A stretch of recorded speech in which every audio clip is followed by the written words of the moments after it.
अच्छा बाबूजी, हम बिरहा गायक आशीष यादव प्रयाग गंगा स्टूडियो के माध्यम से और हमारे बड़े भैया संतोष कमल जी की देखरेख में एक दर्दनाक बिरहा आप सबके बीच लेकर के प्रस्तुत हुए हैं। हमें आशा नहीं, पूरा विश्वास है कि आप लोग को पसंद आएगा और आशीर्वाद देंगे। यह घटना देश ही नहीं पूरे विश्व को हिला दिया बाबूजी।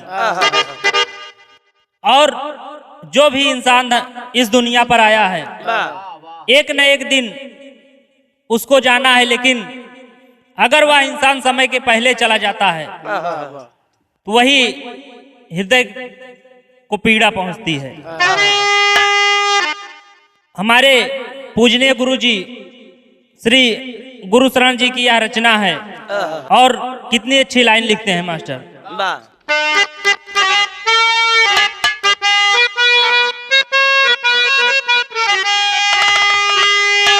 जिंदगी मौत की ऐसी जुड़ती कड़ी है, घड़ी सत्य की मौत आएगी एक दिन। काल का जाल जंजाल बन बिछ गया, पाके समया ये सबको फंसाएगी एक दिन। जो भी आया धरा पे है जाना उसे, है बलशाली सबको झुकाएगी एक दिन। गुरु शरण सत्य को हंस के कर लो वरन, ये तुम्हें भी गले से लगाएगी एक दिन।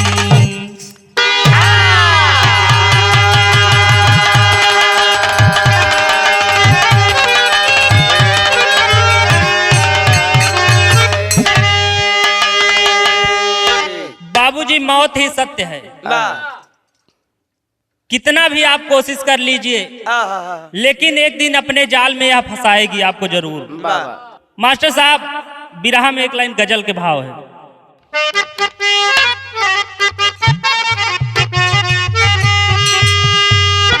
जब से इनकी जवानियाँ चढ़ी है, जब से इनकी जवानियाँ चढ़ी है, जब से इनकी जवानियाँ चढ़ी है, ये हजारों के पीछे पड़ी है। जब से इनकी जवानियाँ चढ़ी है, जब से इनकी जवानियाँ चढ़ी है, ये हजारों के पीछे पड़ी है। जब से इनकी जवानियाँ चढ़ी है, जब से इनकी जवानियाँ चढ़ी है, जब से इनकी जवानियाँ चढ़ी है, जब से इनकी जवानियाँ चढ़ी है, जब से इनकी जवानियाँ चढ़ी है, ये हजारों के पीछे पड़ी है। दिल लगा कर करे दिल के टुकड़े, दिल लगा कर करे दिल के टुकड़े, दिल लगा कर करे दिल के टुकड़े, अपने यारों के संग में खड़ी है। दिल लगा कर करे दिल के टुकड़े, दिल लगा कर करे दिल के टुकड़े, अपने यारों के संग में खड़ी है।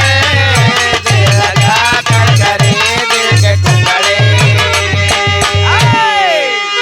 बाबूजी, ये तो गजल के ओरिजिनल भाव रहा, लेकिन हमरे गुरुजी कितना अच्छा भाव लिखा थी।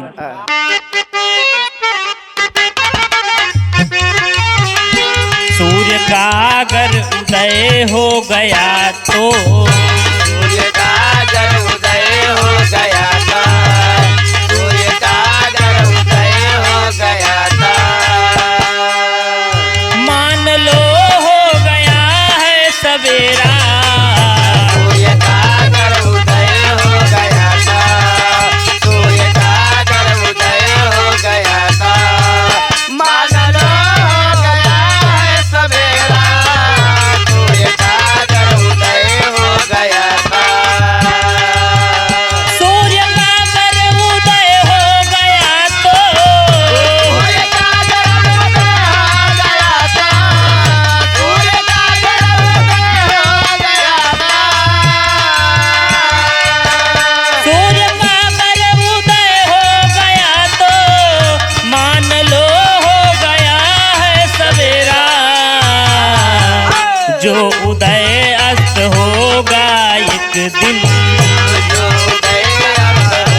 बाबूजी, अगर सूर्य का उदय हुआ है तो एक दिन अस्त होना सुनिश्चित है। अगर सूर्य का उदय हुआ है तो शाम को अस्त होना सुनिश्चित है। और अगर इंसान का जन्म हुआ है तो उसकी मृत्यु भी निश्चित है। लेकिन अचानक सूर्य का छिप जाना या अचानक किसी की मृत्यु हो जाना दुखदाई होता है बाबूजी। कहानी की शुरुआत बा नजम के भाव में मास्टर।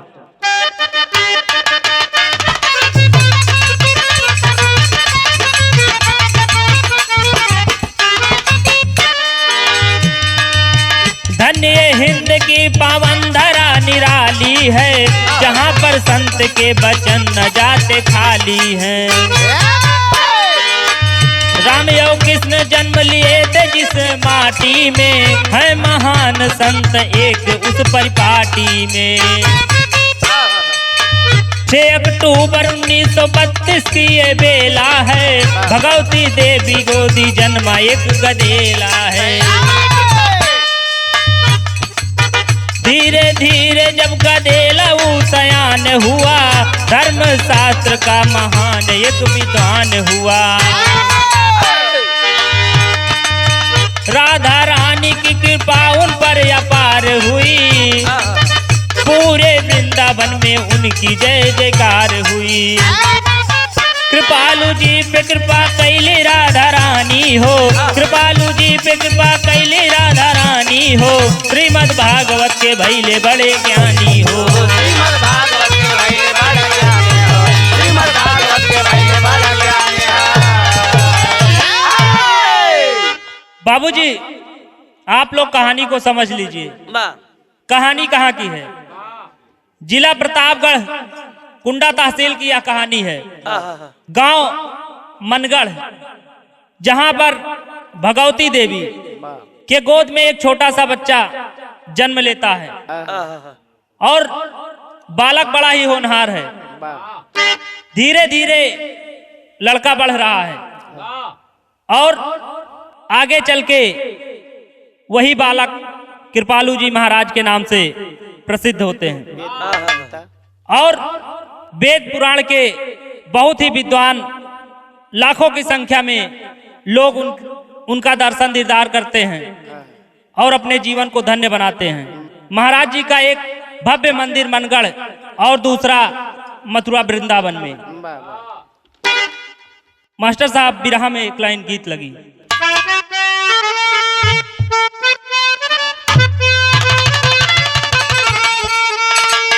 हरि मोर कुंवर कन्हैया,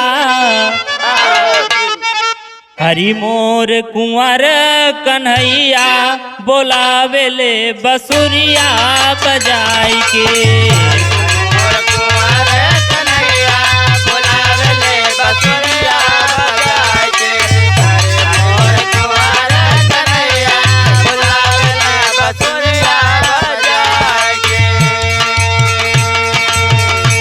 लेकिन यही भाव में होता क्या है? ज्ञान के कैले उजागर, ज्ञान के कैले उजागर, प्रभाकर अंजोर होई गईले।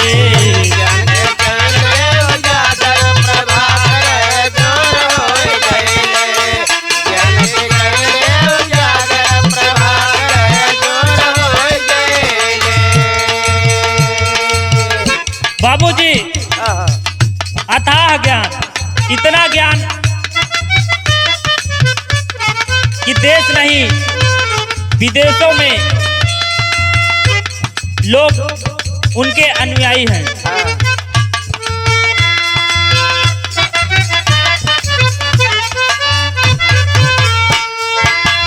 देश विदेश से सब भक्त आवे,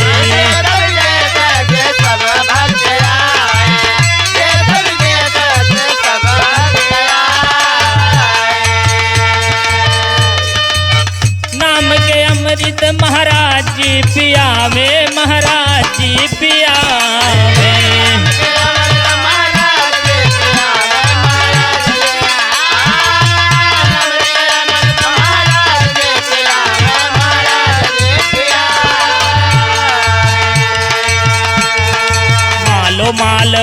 भक्ति पाके प्रभाकर अंजोर होई गई। माल भक्त भक्ति पाके प्रभाकर अंजोर होई गई। माल भक्त भक्ति पाके प्रभाकर अंजोर होई गई।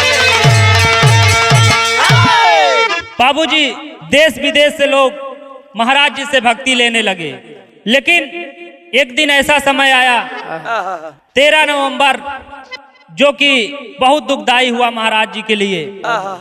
उस दिन महाराज इस दुनिया को छोड़ करके चले गए और उनकी पूरी जिम्मेदारी उनकी 3 बेटियों के सिर पर आ गया। बिरहा में एक लाइन गीत बदली मास्टर।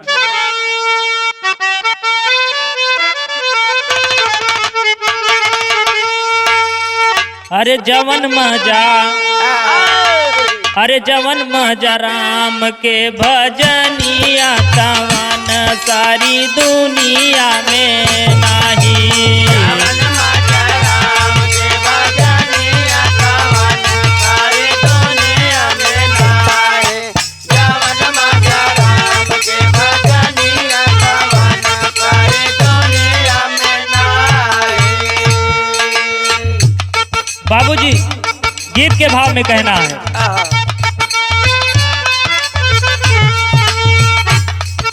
मुरलीधर के मन में मनाए हो चली अगुआ तीनों बहिनी।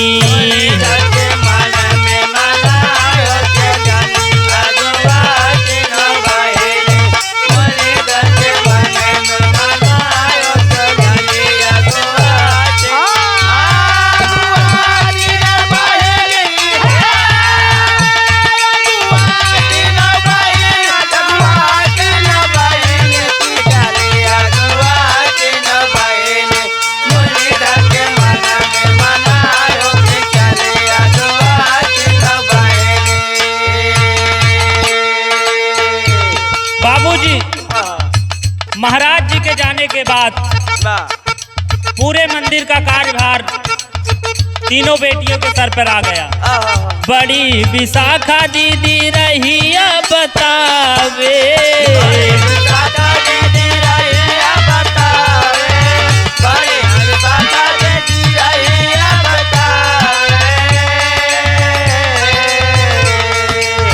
छोटा रही श्यामा कृष्ण चल के दिखावे।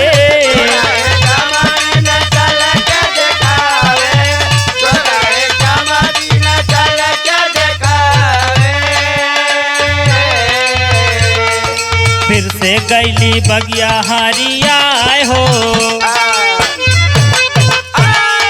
फिर से गैली बगिया हरिया हो चली अगुआ तीनों बहिनी।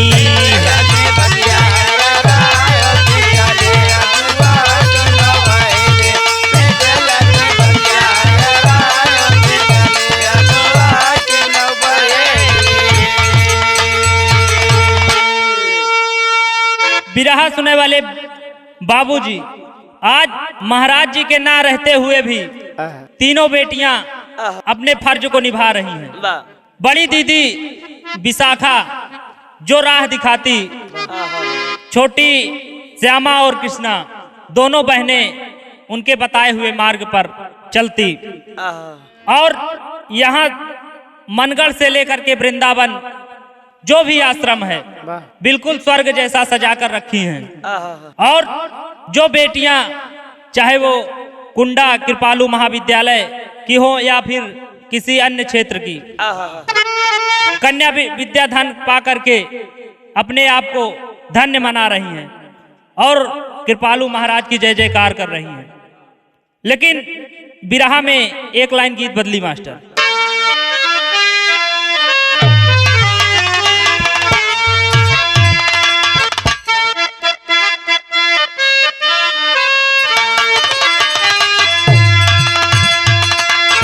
अरे देखली बरतिया, देखली बरतिया ए माई हो, बर बौरा हवा आइल बा।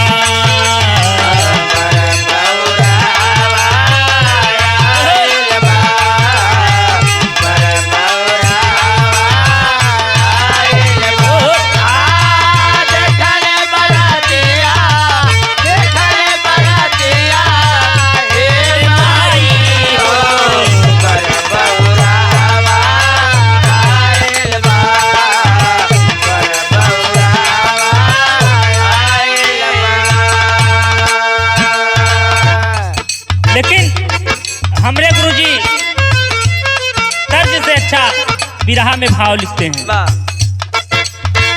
बीतत समैया हे भैया हो, अरे बीतत समैया हे भैया हो, दिन दुख दैया आइल बा।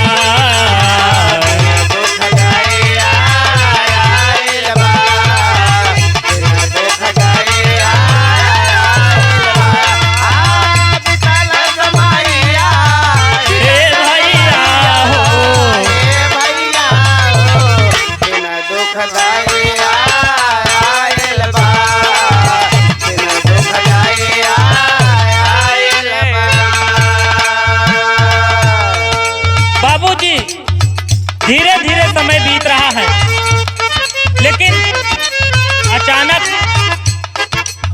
फिर दुख की घड़ी आती है। बाबू क्या आती है? क्या?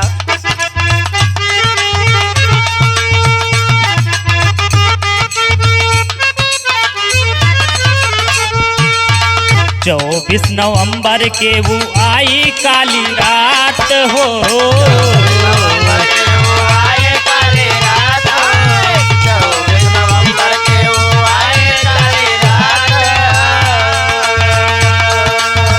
वृंदावन से दिल्ली तीनों बहिनी रही जात हो।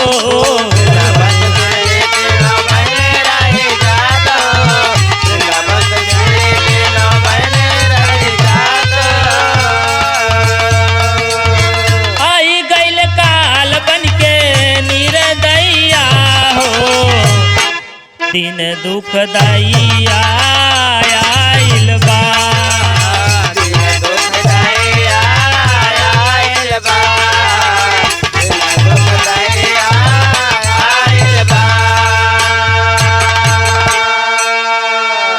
जब धनकौर के पास पहुंचती हैं यमुना एक्सप्रेस वे पर, 5 गाड़ियों का काफिला लेकर के दिल्ली जा रही थी।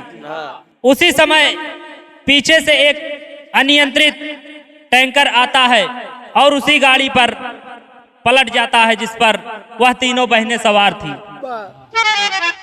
और यह जोरदार हादसा होने के बाद वहां का मंजर कैसा है बाबूजी? गीत के भाव में कहना है।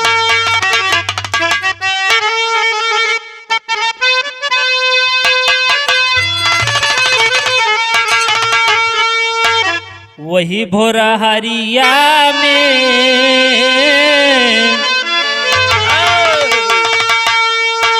वही भोरहरिया में गम के बदरी चदरी तानत बाज, वही भोरहरिया में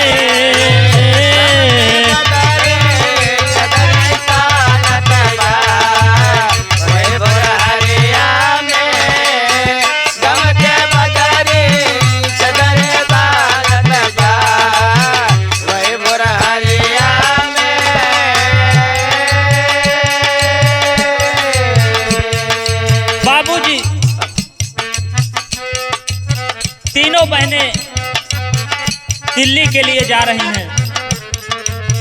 किसी को नहीं पता है कि आगे क्या होने वाला है, लेकिन जब यह घटना घटती है बाबूजी वहां का मंजर देख करके आदमी का कलेजा दहल गया। होता क्या है? केहू ना समझल भइले काव, केहू रोवे केहू पुकारे, झर झर असिया बहत विशाखा, दीदी के जब निकारे, वही भोरहरिया में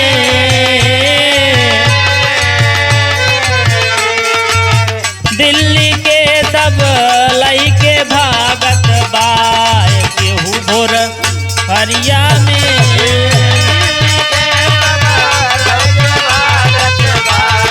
वही भोरहरिया।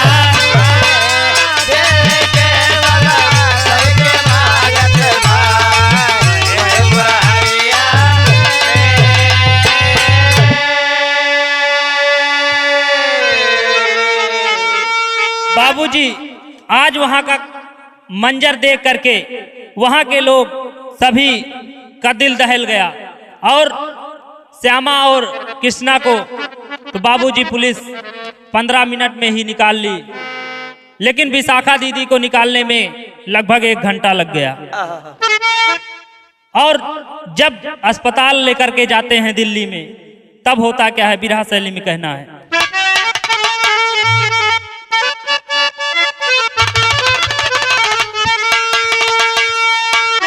अरे श्वासों की शाखा आज कट गई, अरे श्वासों की शाखा आज हो, अरे श्वासों की शाखा आज कट गई, अरे दुनिया छोड़ स्वप्न हो गई ली बहन विशाखा। श्वासों की शाखा आज कट गई, दुनिया छोड़ स्वप्न हो गई ली बहन विशाखा। बाबूजी इस दुनिया को छोड़ करके सबसे बड़ी बहन विशाखा चली गई। तब होता क्या है, पापड़ के भाव में कहना है।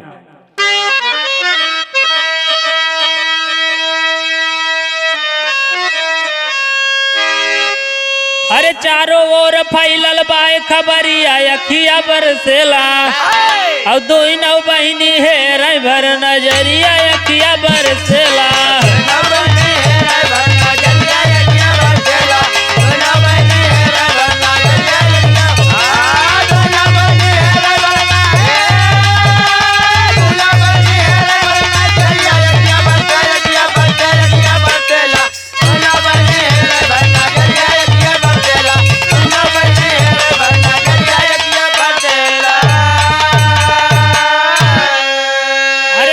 सुने जे भी श्रद्धालु होत नहीं विश्वास हो, और दुखिया गरीबन बिटियन के ना रुके ये भैया आस हो। अरे अपने मन के कैसे करब पुकरिया अखिया बरसेला, और छोड़ के गईली धजल में नवरिया अखिया बरसेला। बाबूजी आज जो भी दुखिया गरीब की बेटियां हैं, जिनको विशाखा दीदी अपनी बेटियां मान करके उनकी पढ़ाई लिखाई की जिम्मेदारी ली थी, आज सारी बेटियां आह भर के रो रही हैं, कह रही हैं कि दीदी आज हमको किसके सहारे छोड़ करके आप चली गई। बिरहा में आल्हा के भाव में कहना है मास्टर।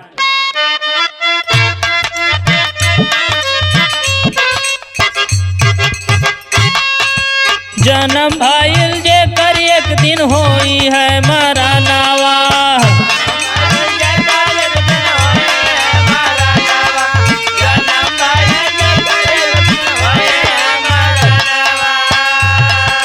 मर कर या मर जे कर दुनिया में ना,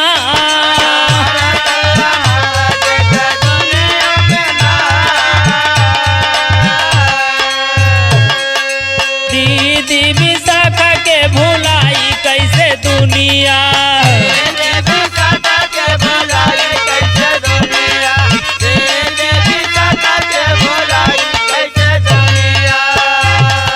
करनिया मरबा के गैली जवन का,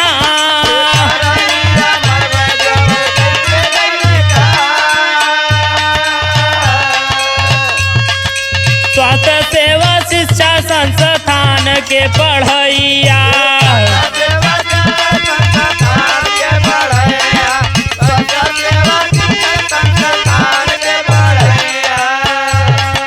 पढ़ लिख के तनो बिटिया पौली ना,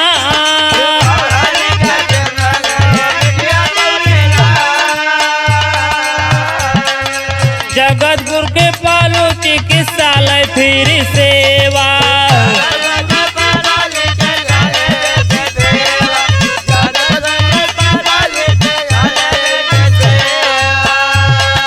दुखिया गरीबवन के लागे नहीं दा,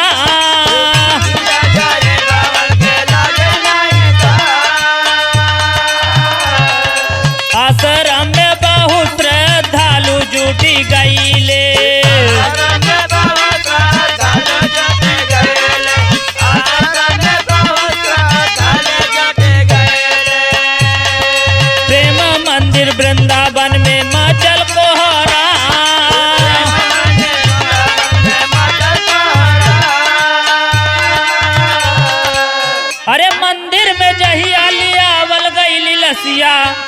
छाती पीट रोवत बाटे पूरा आवाम बोला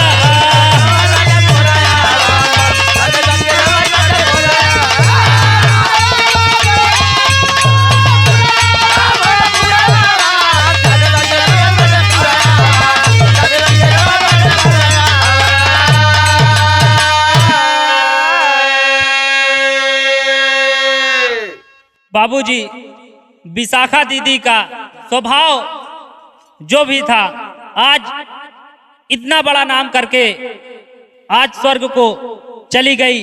पूरा आश्रम, चाहे वो भक्ति धाम मनगढ़ हो या प्रेम मंदिर वृंदावन, सगल बाबूजी को राम मचा हुआ है। और यहीं पर आखिरी भाव में कहना है,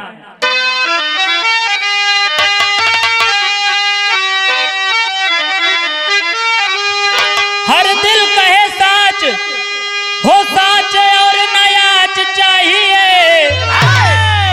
एक्सीडेंट है या साजिश इसकी जांच चाहिए।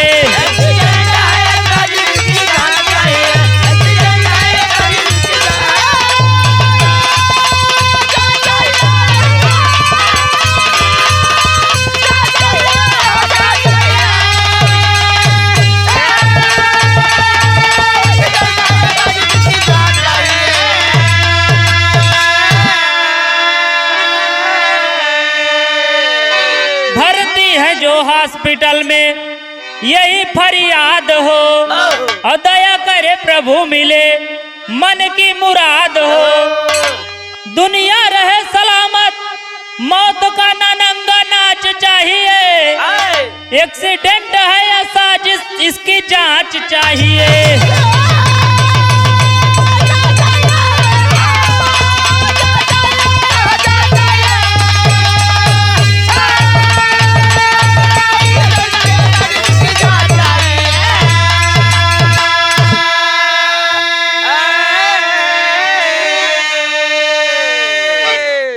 जो भी उस घटना में स्वर्ग को गए हैं, उनको हमारे और हमारे पूरे टीम के तरफ से और हमारे गुरुशरण जी के तरफ से सच्ची श्रद्धांजलि है। और जो हॉस्पिटल में भर्ती हुए हैं, उनके लिए हम ईश्वर से प्रार्थना करते हैं कि वह जल्द से जल्द स्वस्थ हो जाएं। यहीं पर यह कहानी समाप्त होती है। आखिरी भाव में कहना है, साधु बदलदास जगजीवन माया राम गमगीन,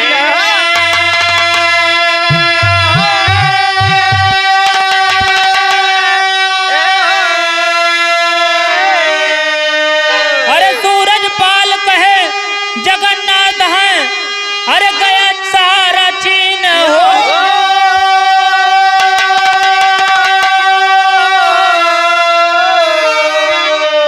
सांसों की शाखा कट गई तो आशीष गुरु शरण के लजियारा दे रखा हो। सांसों की शाखा